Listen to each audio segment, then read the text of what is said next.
Japan signed the Hague Convention on the civil aspects of international child abduction in 2014, and that was a major step.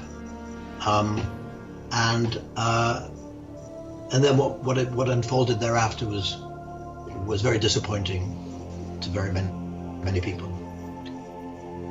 What it's not done is it's not had any influence on access, on visitation, and it's not had any influence on abductions within Japan itself. And if you look at I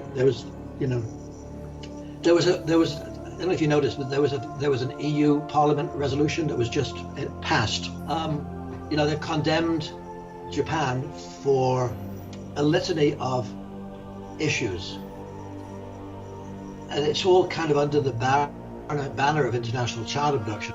Were parents living in Tokyo whose kids were taken by their Japanese wife in Japan, and the wives told the foreigners, you're not going to see the children anymore, or something to that effect. I think it's Article 861, the Civil Code of Japan. Yeah.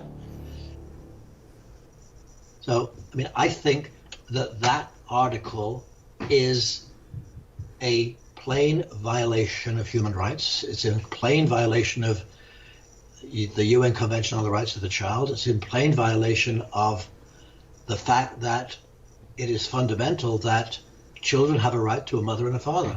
So that's the one-parent rule. The one-parent rule has been in force forever. It has to be changed. Until it is changed, great injustice will occur whenever there is a divorce and both parents want to be involved in the life of the child in Japan. So it is an outrageous situation. It is a plain violation of human rights, and it damages not only foreigners who are living outside Japan whose children are living in Japan, but it damages families who are living in Japan when both of them are living in Japan. It is also extremely harmful to, say, Japanese mothers who are living in, for example, the United States, who, when their marriage breaks up, want to take their kids home to live in Japan. And the courts in America and throughout the Western world have the power to allow international child relocation if that is best for the children. But when I'm called as an expert witness, as I often am in these cases in an American court, for example, I explain to the judge, if mom takes the kids to Japan, whatever you, American judge, say about how much time dad is going to have with the kids is not going to matter a hoot in Japan. The American court order cannot be registered, cannot be enforced, will not be enforced in Japan. A woman who is divorcing but may very well want to establish a new household. She may want to remarry. And the custom often in Japan is and has been that perhaps her new husband will be the new father and may even adopt the child. And if there is another man hanging around, showing up, interfering and visiting with the children, that's confusing, and it makes the position of the wife quite difficult if she hopes to move on to the next real relationship. There's a famous Supreme Court of Japan case where the judge on the Supreme Court said to the father, if you want to see your children, what I recommend is don't bother them. Hide behind the bushes as they're going to school, and you can see them as they walk past, and that's enough.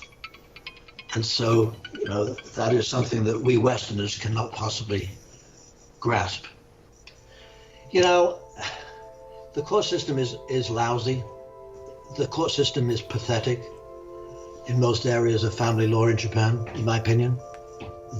I wrote an article saying something like Japanese family law doesn't even exist, and in a way, and saying it doesn't really exist. It's unusual for the law to do anything in this area that actually is helpful. In conventional family law, child custody cases especially, the courts are impotent and are unwilling to take decisive action. And that creates gigantic problems. And many of my clients in the States and in other Western countries have lost their children to Japan. I don't see a quick fix because the issue is really cultural. There are things that legislation can do and should do.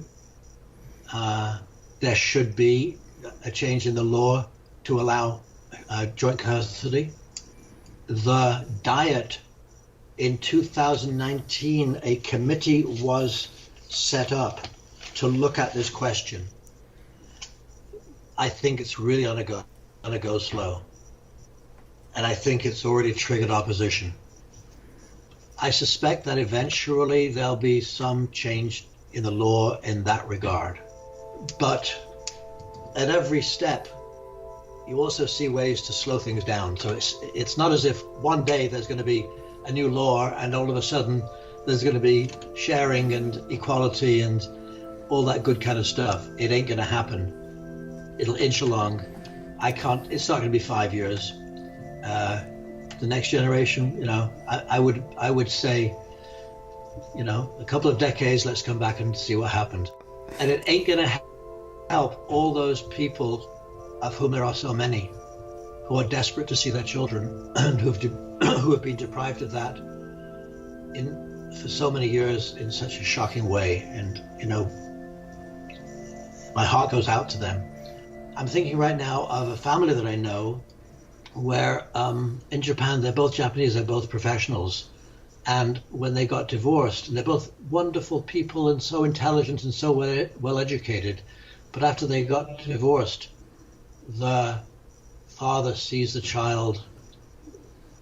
children once a year, and his new children from a new relationship don't know of the existence of the children from the first relationship.